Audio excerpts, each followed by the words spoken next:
네, 가장 먼저 리사이클러뷰 실습부터 보도록 하겠습니다. 작성 순서에 대한 설명 여러분 모두 기억하고 있으시죠? 네, 각 순서마다 강조했던 부분이 몇 개씩 있었는데요. 첫 번째로 이제 리사이클러뷰 XML에서 배치 때 이 매치 컨스트레인트 제약 조건을 주의하라고 제가 강의 때 말씀드렸습니다. 이와 더불어서 아이템 XML 작성 때도 이제 이 아이템 XML의 헤이트를 웹 컨텐트로 지정을 해줘야 이 의도한 크기만큼 출력이 된다고도 말씀을 드렸습니다. 이 말씀드린 이 메인 액티비티의 이 리사이클러의 제약 조건과 그리고 아이템 XML의 크기만큼 이제 지정하는 것은 여러분들이 이 실제 프로젝트에서 종종 혼동되는 요소이기 때문에 작성할 때 꼭 확인을 해주셨으면 좋겠습니다. 네, 다음으로는 데이터 클래스에서 저희가 이제 이 fruit 데이터의 이름을 넘겨주기 위해 이 데이터 클래스를 작성을 해줬죠. 데이터 클래스 생성 시에는 본 예제에서는 이제 스트링 타입의 데이터만 선언했지만 다른 타입의 파라미터 혹은 다른 데이터 클래스를 데이터로 갖고 사용할 수 있다는 점 기억해 주셨으면 좋겠습니다. 또한 데이터 클래스를 전달할 때 사용되는 이 직렬화 사용법도 여러분들이 기억을 해주시면 좋겠습니다. 네, 어댑터 작성과 연결하는 부분에서 아마 여러분들이 가장 많은 시간을 쏟으셨을 텐데요.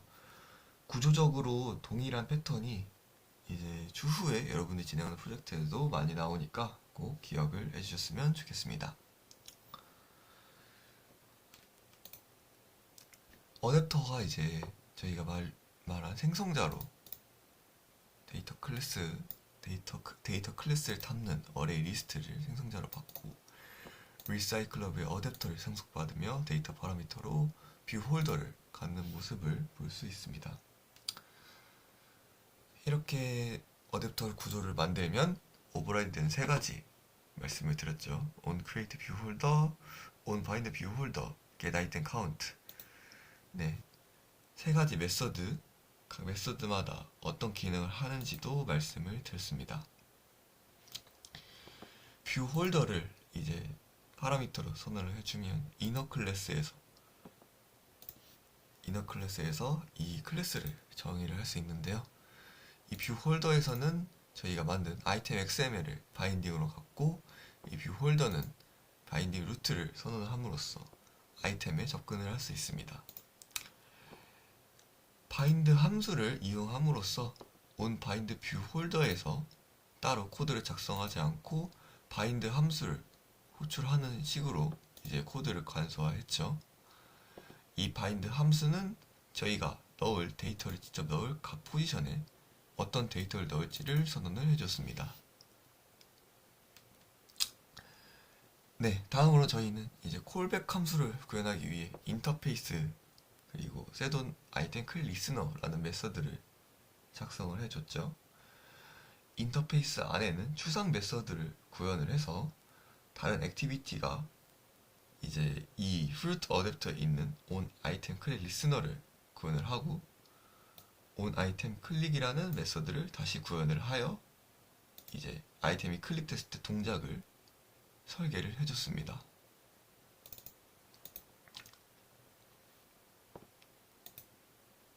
네, 익명 함수를 통해서 이제 별도의 클래스를 작성하지 않고 이 액티비티에서 on 아이템 클릭을 호출하는 방법 여러분들에게 설명을 드렸습니다.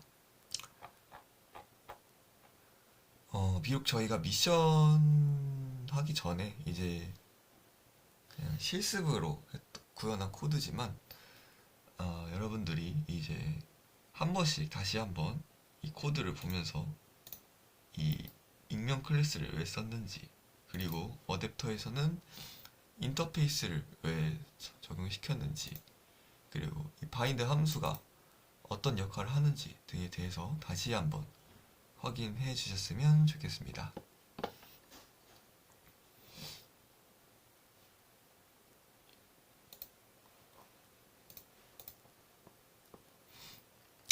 네, 다음으로는 뷰페이저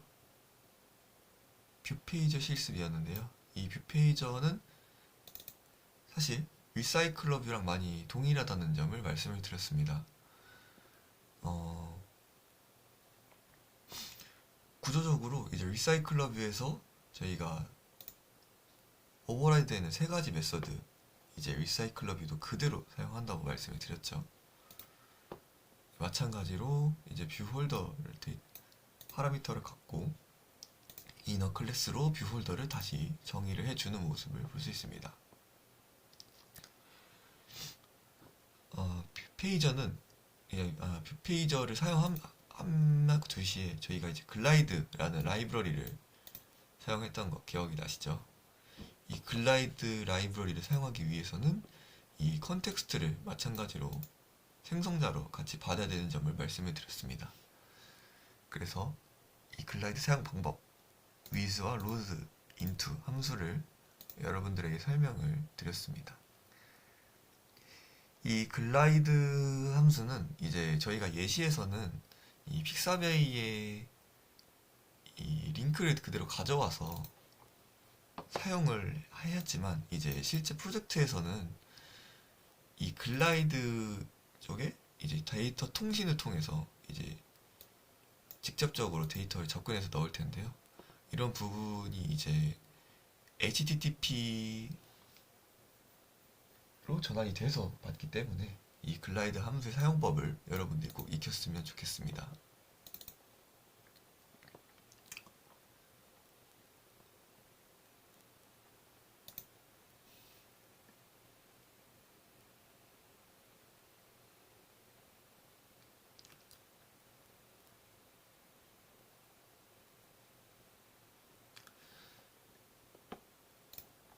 네, 그리고 다시 메인 액티비티로 돌아오면 뷰 페이저를 이제 설명함과 동시에 이제 register on page change callback이라는 이제 함수를 말씀을 드렸는데요.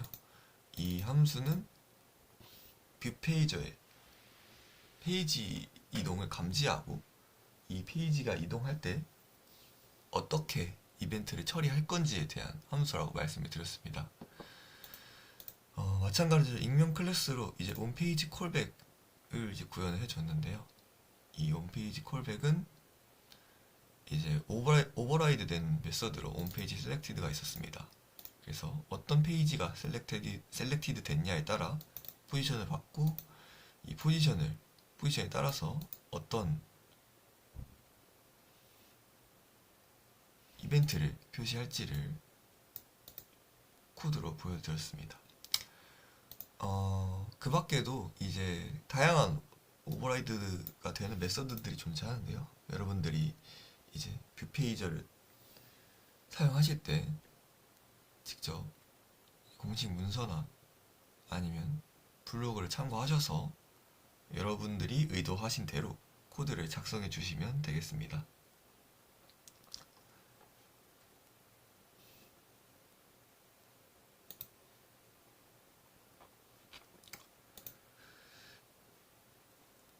네, 다음으로는 탭 레이아웃 이그젬플 실습이었습니다.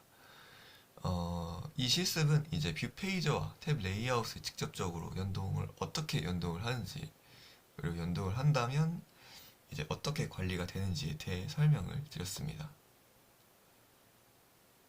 저희가 뭐 이제 이 실습에서 봐야 될 부분은 이제 탭 레이아웃 메디에이터를 통해서 이제 각 탭에 따라 어떤 프래그먼트를 출력할지 관리를 할 수 있다라고 말씀을 드렸습니다. 실습에서는 아마 이제 탭 리스트라는 이제 스트링 타입을 갖는 어레이 리스트를 이제 각 탭 리스트의 포지션에 따라서 텍스트를 출력하는 것으로 이제 강의를 했었는데, 제가 미션에서는 이제 실제 인스타그램처럼 보여드리기 위해 아이콘을 직접 바꿔서 지정을 했었죠.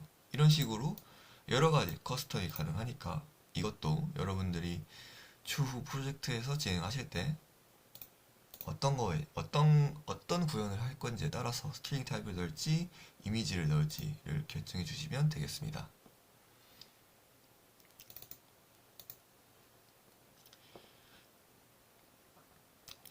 이제 앞선 뷰 페이저를 리사이클러 뷰의 어댑터와 비유사하게 이제 작성하는 방법과 달리 이 탭 레이어 뷰 페이저 어댑터에서는 저희가 생성자로 액티비티 혹은 프래그먼트를 갖고 이 어댑터를 정의할 수 있다고 말씀을 드렸죠. 네, 실습에서는 액티비티로 했지만 이제 여러분들이 작성한 미션에서는 프래그먼트로 구현하셨을 거라고 이제 생각이 듭니다. 네, 그래서 이 프래그먼트 스테이트 어댑터의 내부 코드도 말씀을 드렸을 텐데요. 네, 이 프래그먼트 스테이트 어댑터는 이제 필수적인 오버라이드 되는 메서드로 이 두 가지가 있다는 점 말씀을 드렸습니다. get item count는 여러분들이 작성할 프래그먼트의 개수를 써주시면 되고, create fragment에서는 이제 각 포지션에 따라서 어떤 프래그먼트를 보여줄지 이제 설정을 할 수 있다고 말씀을 드렸습니다.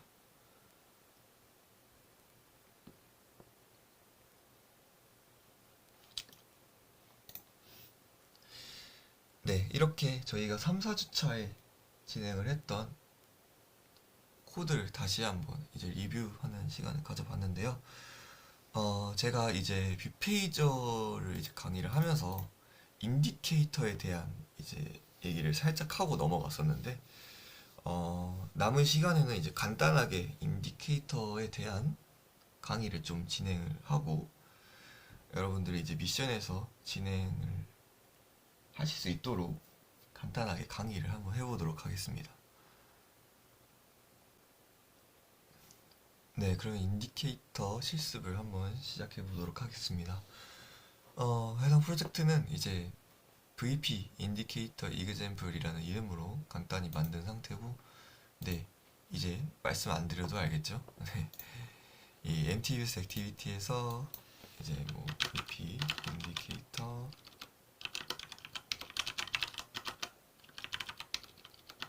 example이라고 프로젝트 만들어 주시고 피니시 눌러서 완성을 해 주시면 되겠습니다. 네, 초기 세팅을 해야겠죠. 빌드 피처스에서 뷰 바인딩을 트루로 설정해 주고 싱크 나우 해주시는 거, 네, 이렇게 정확히 해주시면 되겠습니다.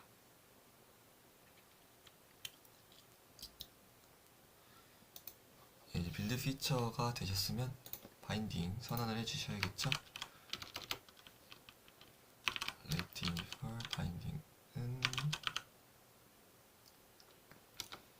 액티비티 메인 바인딩 해주시고, 바인딩은 액티비티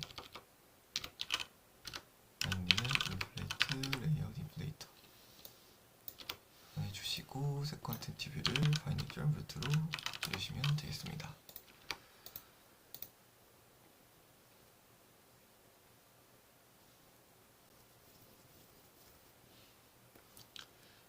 네, 이렇게 되셨으면 이제 인디케이터 한번 시작을 해보도록 하겠습니다. 이제 뷰페이저와 인디케이터가 어떤 식으로 이제 구현이 되느냐는 이제 앞선 파워포인트 이론 강의 설명에서 제가 이제 어떤 식으로 구동이 되는지 말씀을 드렸을 텐데요. 이 인디케이터는 사실 이제 제가 작성했던 이제 프로젝트에서 작성했던 인디케이터를 보시면은, 네, 원래는 이런 식으로 인디케이터의 직접적인 활성화 그리고 비활성화된 이미지를 각자 설정해주고 뷰 페이저의 포지션에 따라서 넘길 때 이 해당 포지션을 감지해서 활성화 비활성화를 반복해서 이제 바뀌듯이 보여주고, 뭐 인디케이터의 개수를 5개까지만 보여주고 사진은 8장, 9장이 될 경우에 이 네 번째에서 머무르겠다라고 하면은 이제 알고리즘을 직접적 구현해서 이제 비활성화, 활성화를 코드를 원래 구현을 해 주시는 게 이 처음부터 끝까지 아예 만드는 방법이긴 합니다. 네. 이렇게 하면은 직접적으로 인디케이터의 어레이 리스트 접근해서 관리를 해 주셔야 될 뿐더러 이제 레이아웃도 이런 식으로 작성해 주셔야 되고, 저희가 뷰 페이저에서 register on page callback이라는 함수를 사용했었죠. 이 페이지 셀렉티드로 마찬가지로 포지션을 읽어서 네, 이런 식으로 이제 몇 번째 개수에 따라 어떻게 처리하겠다를 이제 포지션을 작성을 해 주시고, 이 활성화될 때랑 비활성화될 때를 이제 각 포지션에 따라서 관리를 해 주셔야 됩니다. 이런 부분도 사실 뭐 여러분들이 이제 코드 구현하는 데 있어서 성장하는 부분이고 굉장히 좋긴 하지만, 네, 사실은 이런 인디케이터는 라이브러리가 정말 많이 존재합니다. 이렇게 임의로 작성하는 코드를 직접적으로 작성하는 것보다 때로는 라이브러리를 끌어와서 그 라이브러리를 사용하는 게 훨씬 더 좋을 수도 있습니다. 그래서 이번 강의 때는 실제 프로젝트에서 여러분이 이제 아마 많은 라이브러리를 직접적으로 사용하실 거기 때문에 처음부터 이제 라이브러리를 어떻게 사용하시는지, 그리고 인디케이터의 라이브러리가 어떤 게 있는지 한번 같이 보면서 실습을 진행해 보도록 하겠습니다. 네, 그래서 이제 이 GitHub에 있는 라이브러리가 저희가 이번 실습에서 사용할 라이브러리인데요. 이제 이 라이브러리는 안드로이드 인디케이터라고 이제 쳐주시면, 네, 이제 뭐 여러 가지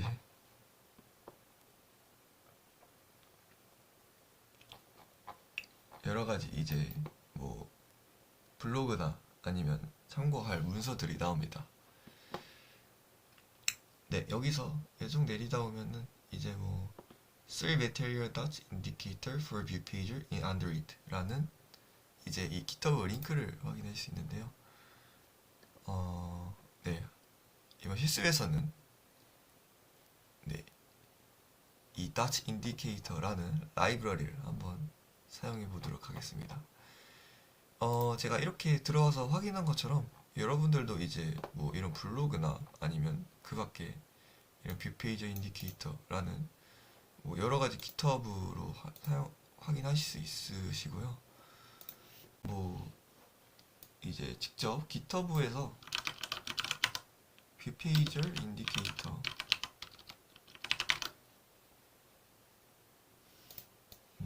잠시만요.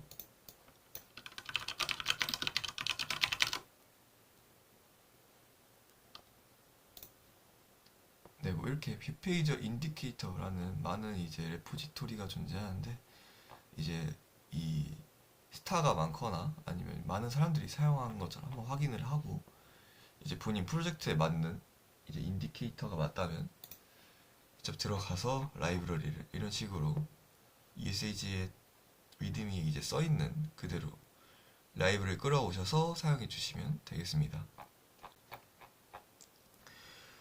네, 정말 좋은 라이브러리들이 여러 가지 있기 때문에 이제 여러분들이 꼭 확인하셔서 이제 작성을 해주시면 좋을 것 같아요.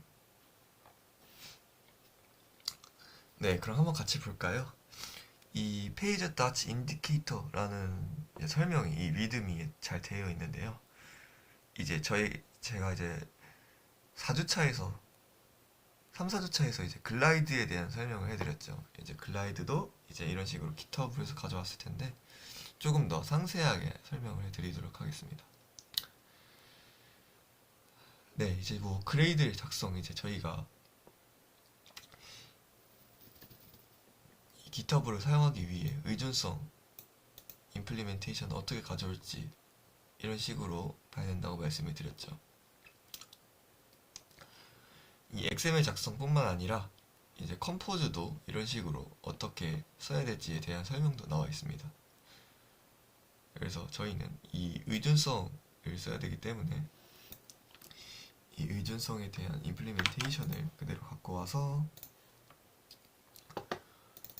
이제 그레이들의 의존성을 추가를 시켜주도록 하겠습니다.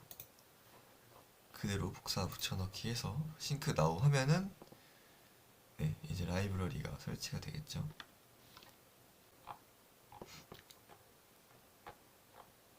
네, 그렇게 이제 작성을 의존성 추가해 주시고 이제 저희가 봐야 될 부분은 이제 for XML 이제 XML을 저희는 작성하기 때문에 이쪽을 봐야겠죠. 네, 그래서 여러 가지 인디케이터가 있습니다. 이 Dutch Indicator라는 이제 이런 인디케이터도 있고, 뭐 Spring Dutch Indicator, 네, 굉장히 반동을 나타내면서 인디케이터를 이동하는 모습을 볼 수 있죠. 그리고 Worm Dutch Indicator 이런 식으로 이동할 때 이제 끝에 부분이 그대로 따라오는 듯한 애니메이션을 보여주는 뭐 이제 이런 인디케이터도 있습니다. 뭐 이번 강의에서는 한번 이 스프링 다치 인디케이터를 한번 사용해 볼까요? 그래서 정말 상세하게 나타내 있습니다. XML 레이아웃을 어떤 식으로 작성해야 되는지, 그리고 어트리뷰트가 어떤 게 존재하는지 이제 이 디스크립션으로 설명이 나와 있죠. 네.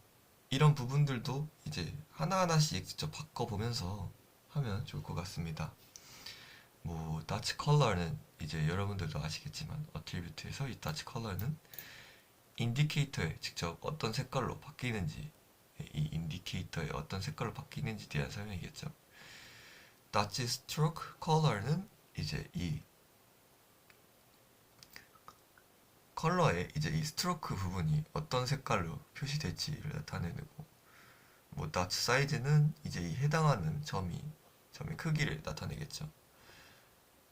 뭐 이런 식으로 어트리뷰트를 이제 여러분들이 사용하시면서 작성을 해주시면 되겠습니다.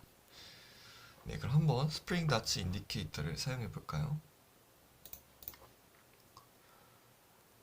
네, 작성 시작하기 전에 저희가 이제 이미지를 직접적으로 이제 가져오기보다는 저번에 활용했던 글라이드를 한번 더 활용해 보려고 합니다. 그래서 글라이드 저희가 사용하기 전에 이 의존성 작성했던 거 기억나시죠? 네, 그래서 이 글라이드에 대한 의존성만 추가하고 시작을 하도록 하겠습니다. 마찬가지로 싱크 나우를 해주시면 네, 이제 작성 한번 시작해 보도록 하겠습니다. 네, 이제 뷰 페이저를 먼저 작성하기 위해서 저희가 레이아웃 먼저 만들어 줘야겠죠. 그래서 이 액티비티 레이아웃을 한번 좀 수정해서 해보도록 하겠습니다.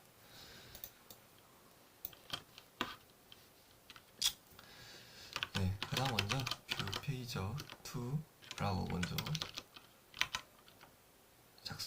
저희가 써야 될 거 이제 뷰 페이저 2라고 말씀을 드렸죠. 그래서 with를 매치 컨텐트를 뭐 매치 컨스트레인트로 일단 두고 저희가 작성할 인디케이터 위까지 한번 작성을 해보도록 하겠습니다. 탑 투 탑을 패런트로 지정을 해주시고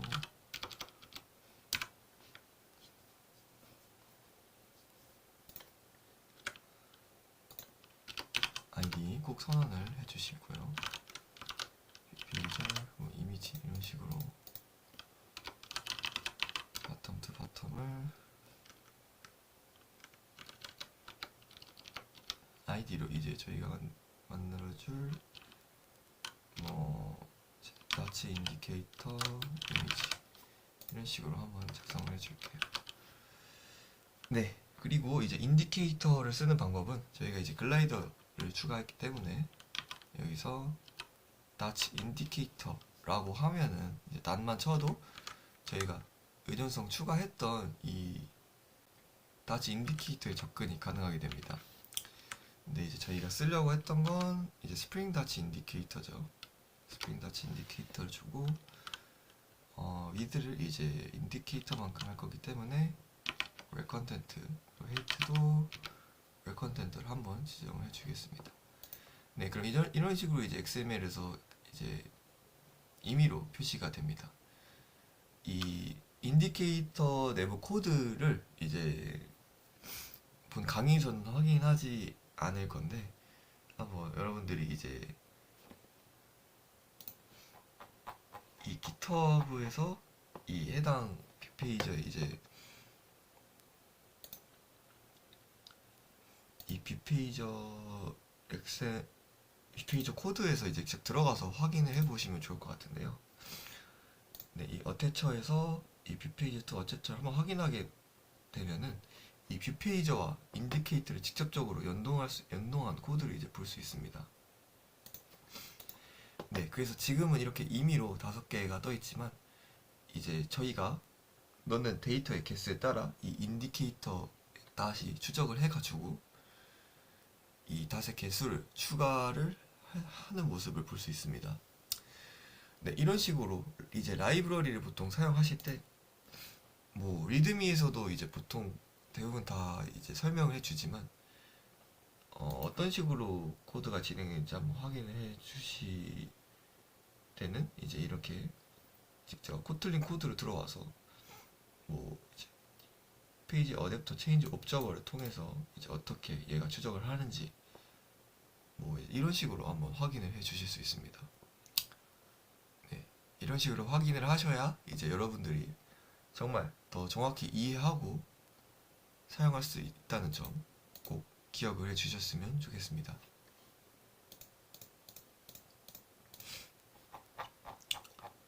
네, 그래서 이제 계속 살펴보면 이 스프링 닷 인디케이터에서 XML에서 어떻게 활용이 되는지에 대한 코드가 이렇게 나와 있죠.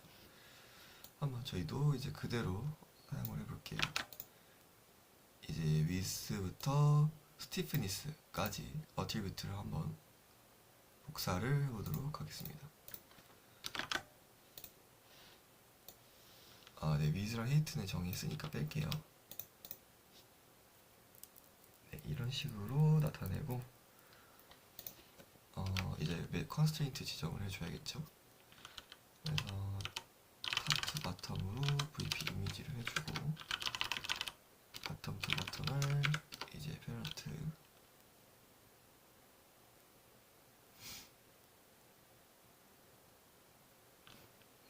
네, id도 지정을 해줘야겠죠. 다츠 인디케이터 라고 지정을 해주시고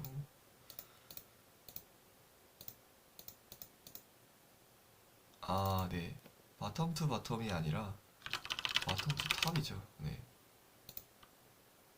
이렇게 지정을 해주시고 스타트도 페런트 엔드 투 엔드도 페런트로 해야 가운데 정의가 된다는 점. 네, 그리고 너무 밑에 붙어있죠? 뭐 마진 바텀을 한 뭐 20dp로 주고 뷰페이저와 인디케이터 사이도 좀 떨어뜨리기 위해서 뷰페이저의 마진 바텀도 20dp 정도로 주도록 할게요.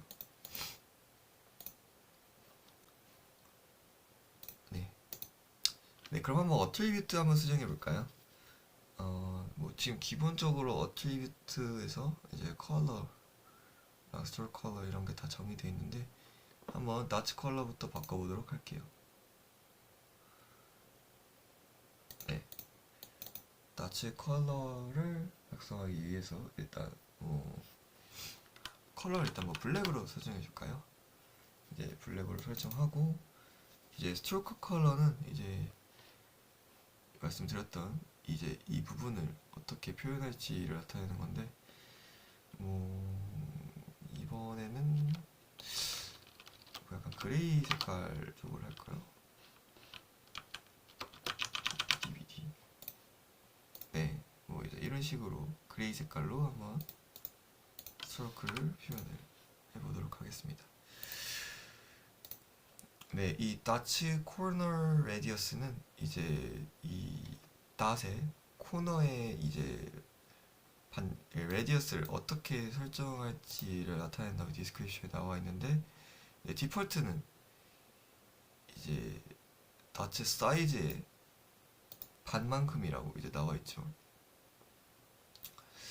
뭐 이제 저희는 뭐 이번엔 한번 원으로 한번 표현해 볼까요? 원으로 표현하려면 이제 나츠 코리너 레디어스를 좀 높게 해주면 되는데요.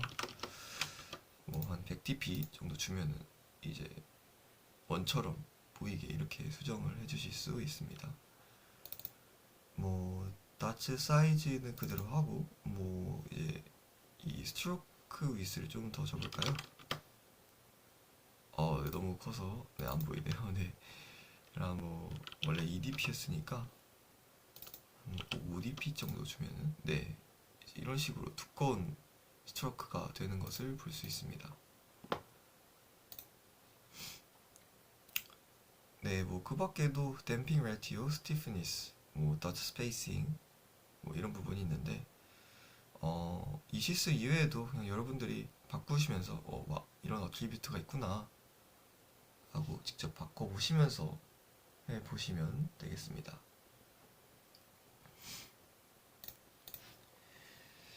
네, 이렇게 XML이 완성이 됐다면 이제 뷰페이저 어댑터를 만들어 줘야겠죠. 뷰페이저 어댑터를 만들기 전에 그 전에 이제 뷰페이저 어댑터에 저희가 사진으로만 표시할 거기 때문에 해당 아이템을 한번 만들어 주도록 하겠습니다. 뭐 아이템을 이제 이미지라는 이제 XML을 만들어 주고 이 컨스트레인트 레이아웃 안에 이미지 뷰에 매치로 한번 넣어주도록 할게요. 아이디는 아이디에 뭐 이미지라고 작성을 해주고 스케일 타입은 간단하게 피트 센터라고 줘볼까요? 이 스케일 타입도 많이 말씀드렸죠? 네, 어떤 표시가 될지에 따라서 다른 스케일 타입 지정해 주시면 되겠습니다. 네, 그러면 어댑터를 만들어주기 위해 코틀린 클래스를 한번 다시 만들어줄게. VP 인디케이터 어댑터라고 한번 만들어줄게요.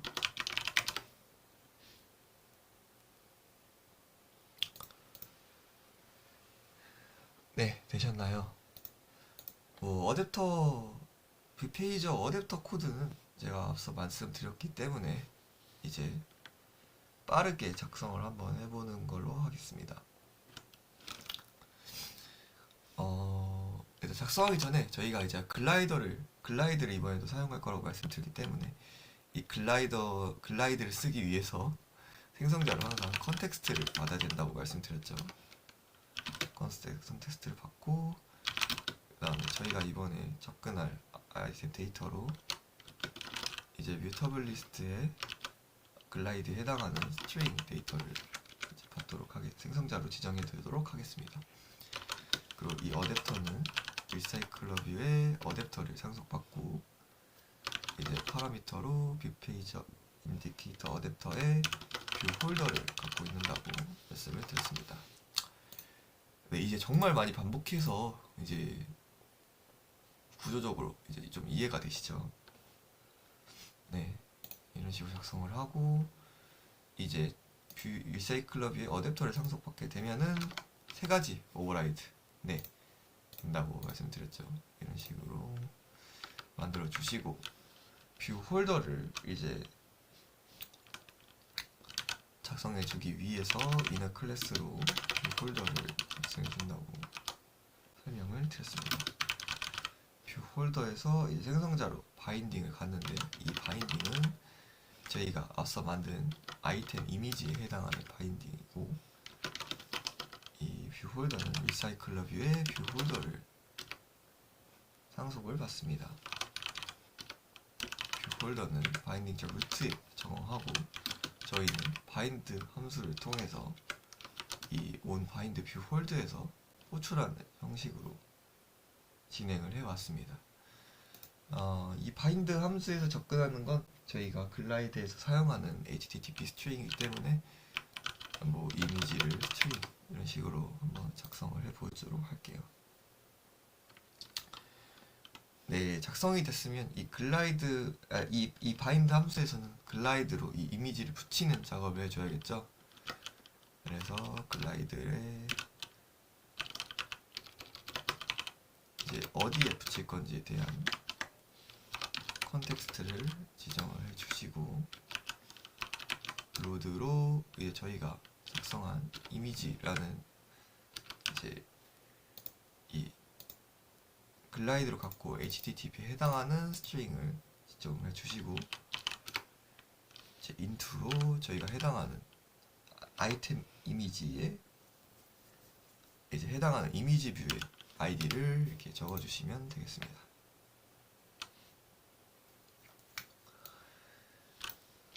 네, onCreate 뷰 홀더는 이제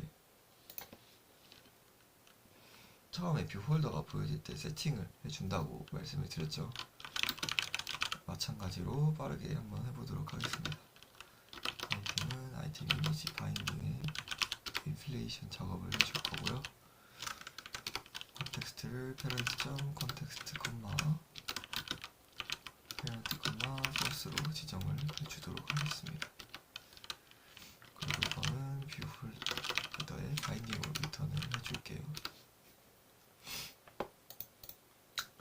네, create 뷰 홀더 작성됐다면 onBind 뷰 홀더에서 이제 바인드 함수를 호출하는 코드를 작성해야겠죠. 홀더.bind로 이제 해당하는 이 데이터의 포지션만큼은 이제 바인드 함수를 호출해 주시면 되겠습니다. 네, 마찬가지로 get 아이템 카운트도 이제 리턴으로 반환해 주시면 되는데, 코틀린 코드는 이렇게 한 줄로 리턴 대신에 작성을 해 줄 수 있다는 점도 말씀을 드렸습니다. 네, 이렇게 하면은 이제 인디케이터 어댑터, 네, 뷰페이지 어댑터를 한번 작성이 완료가 됐습니다. 이제 저희는 이 뷰페이저를 이제 스와이프해서 넘길 때마다 이 인디케이터가 이 뷰페이저를 추적해서 두 번째, 세 번째, 네 번째로 변경을 되도록 한번 해볼 건데요. 네, 그러기 위해서 이 메인 액티비티에서 뷰페이저를 먼저 연동을 해줘야겠죠. 이 라이브러리에서 또 친절하게 이제 in your kotlin 코드로 여러분들의 코틀린 코드에서 어떻게 작성을 해야 이제 이 인디케이터가 연동이 되는지 친절하게 코드가 설명이 되어 있습니다.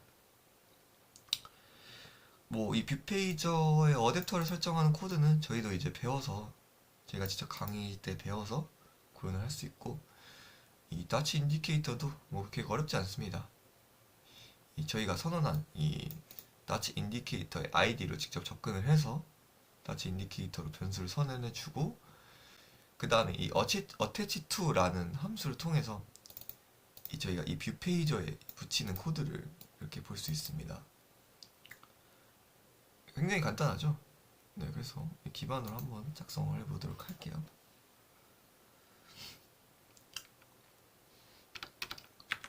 네, 그래서 이제 일단 이 글라이드를 넣을 이제 이미지 데이터를 한번 먼저 임의로 작성을 해볼게요. 이 이미지를 담을 이미지 리스트를 먼저 작성을 해주도록 하겠습니다. 이미지 리스트라고 한번 해주고, 네, 앞선 글라이드 강의 때와 마찬가지로 뮤터블 리스트로 한번 작성해줄게요. 뮤터블 리스트를 스트링 타입으로 한번 작성을 해주고, 작성이 됐다면 이제 해당 사진에 대한 데이터를 넣기 위해서 뭐 이미 더미 데이터로 한번 교체화를 시켜주도록 할게요. 네, 이제 여기에 저희가 마찬가지로 저번에 했던 이미지 리스트에 add로 이제 픽사베이에서 갖고 왔던 이미지 주소를 복사해서 넣으시면 되는데, 네, 빠른 이제 강의를 위해서 복사했던 코드를 그대로 한번 사용해 보도록 하겠습니다.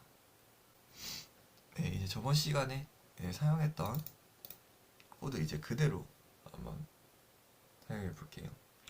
네, 여러분들도 네, 이미지 리스트에 이 이미지 주소 복사한 데이터 추가해 주시면 되겠습니다. 네, 여기까지 작성이 완료됐으면 이제 뷰페이저 작성을 해줘야겠죠. 이 뷰페이저도 관리하는 함수를 이렇게 격자를 시켜주고 만들어주도록 하겠습니다. 네, 빠르게 저희가 앞서 강의에서 말씀드렸던 것처럼 뷰페이저를 만들어주도록 할게요. 뷰페이저에 어댑터로 접근하고, 이거는 저희가 만든 이 VP 인디케이터 어댑터에서 해당하는 컨텍스트인 어플리케이션 컨텍스트, 이미지 리스트를 어댑터에 넣어서 설정을 해주도록 하겠습니다. 그리고 이 뷰페이저에 이제 오리엔테이션을 마찬가지로 뷰페이저 툴의 오리엔테이션으로 이제 좌우로 이제 스와이프가 되게 호리존탈로 지정을 해주도록 할게요.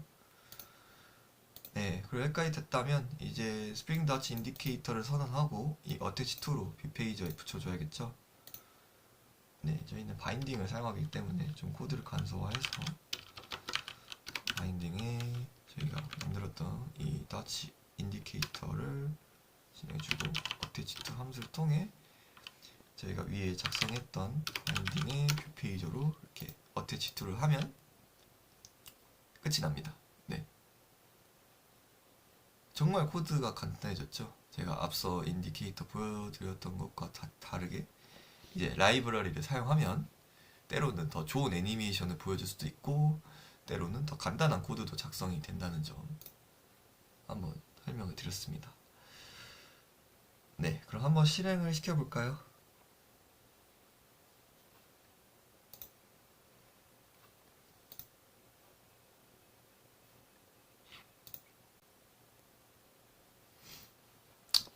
네, 실행을 시켜봤는데 네, 글라이드를 사용하기 위해서는 인터넷에 접근하기 위해 네, 이 해당 이미지 주소를 사용하기 위해서는 이 인터넷에 접근하는 매니페스트에 접근하는 코드를 퍼미션을 허용해 줘야겠죠.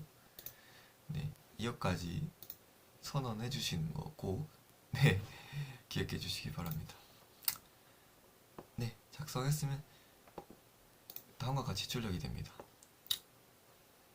딱 세 가지 이미지만 추가했기 때문에 이 인디케이터도 저희가 의도한 것처럼 세 가지만 추가가 되는데요. 이렇게 스와이프 할 때마다 인디케이터의 포지션이 변경되는 것을 확인하실 수 있습니다.